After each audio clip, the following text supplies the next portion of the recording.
Assalamualaikum warahmatullahi wabarakatuh. Pada video kali ini kita akan belajar dengan mata kuliah statistika deskriptif. Adapun yang akan kita pelajari adalah di sini namanya ukuran gejala pusat. Nah, dalam ukuran gejala pusat ada ukuran yang namanya rata-rata atau bahasa Inggrisnya arithmetic mean.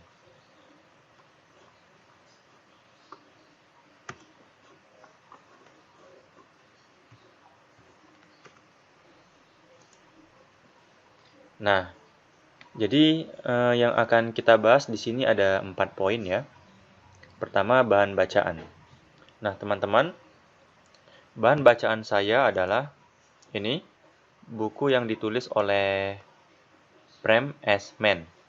Judulnya Introductory Statistics. Jadi dalam buku ini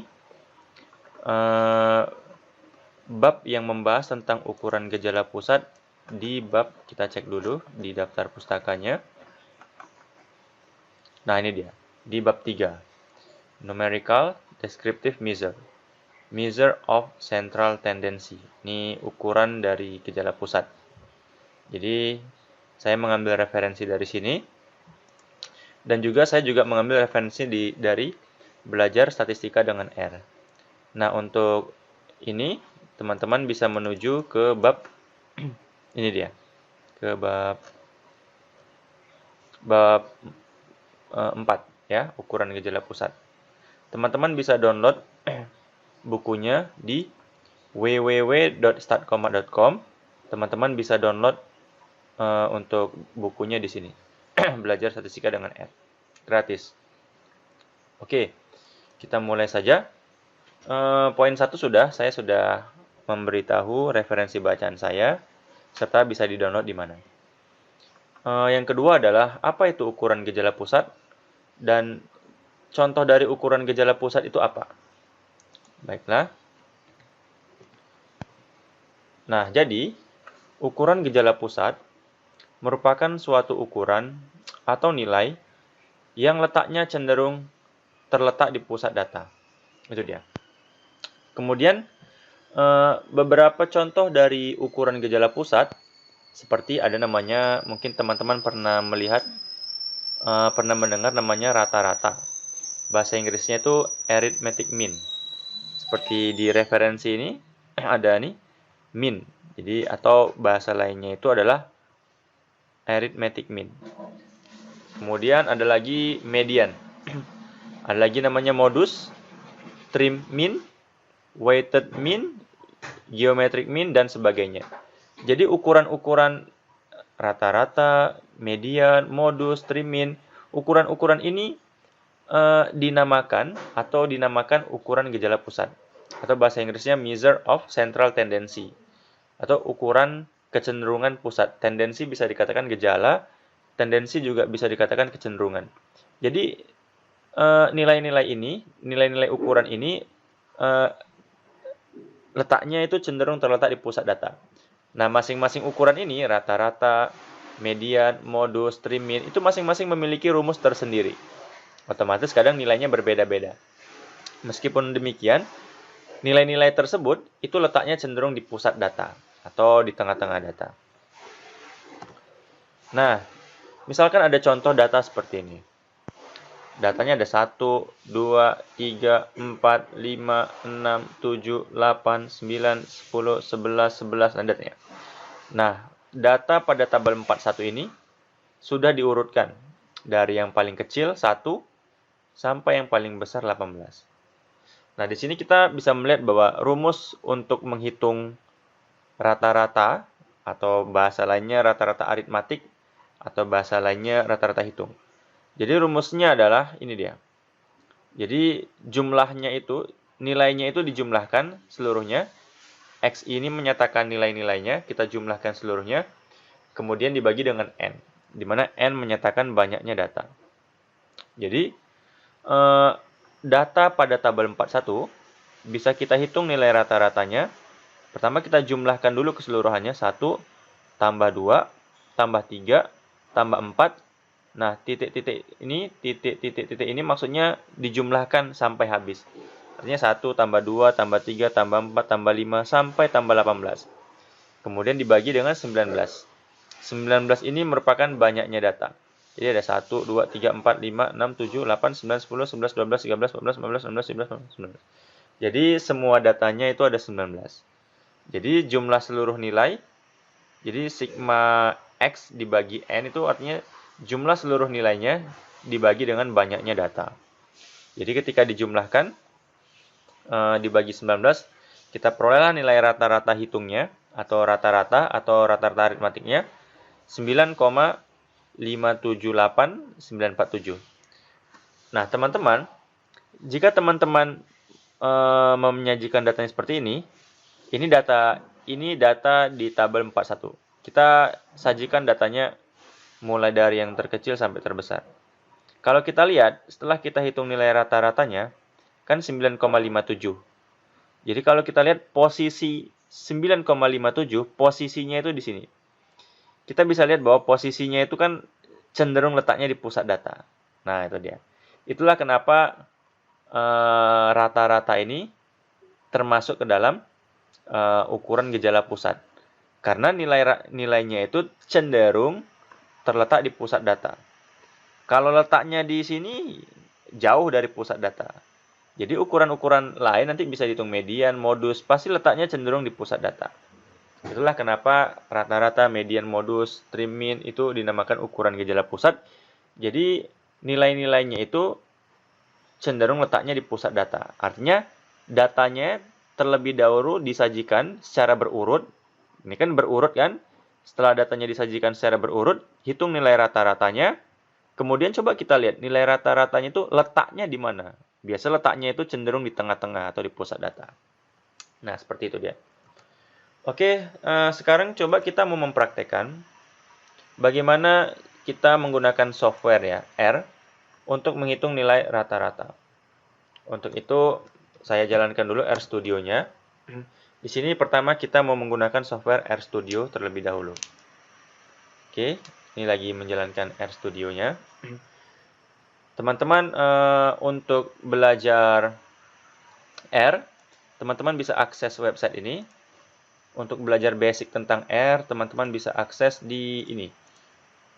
Belajar statistik www.belajarstatistikdenganr.com. Nah, di sini saya memberi video tutorial banyak tentang R. Teman-teman bisa kuasai dari basicnya di sini. Ya, silakan diakses. Nah, software RStudio itu bisa di-download di Google, cari di Google nanti download misalkan RStudio. Itu dia. Dan videonya juga sudah ada. Saya juga membuat video bagaimana cara mendownload dan menginstal RStudio. Teman-teman silakan nonton bagian ini. Bagian yang part ini sama part ini. Nanti teman-teman akan dipandu bagaimana cara mendownload dan menginstal R-nya. Oke. Nah, kita lanjut aja. Sekarang kita coba buat tempat kerja baru di R Notebook ya. Oke, kita coba kerja di R Notebook. Ini kita save dulu. Di sini ukuran gejala pusat, nih kode R. Kode R. Oke. Nah, ini data pada tabel 41 ini. Ini datanya ya. Sudah saya susun ke bawah. Kemudian saya mau membuat di sini misalkan data R. Nama bebas, nggak ada masalah. Saya buat data R. Kemudian saya pindahkan di sini. Ada nilai 1, 2, 3, ini nilai-nilainya. Kemudian saya save. Nah, kemudian, ini kan kode R ya, kode R. Jadi ini ada kode R. Nah, ini sudah berada dalam satu folder ya. Ini datanya nih kode R. Pertama, saya bisa menuliskan perintah list.files ya. List.files ini gunanya untuk mengetahui file-file, nama-nama file yang berada dalam folder kerja.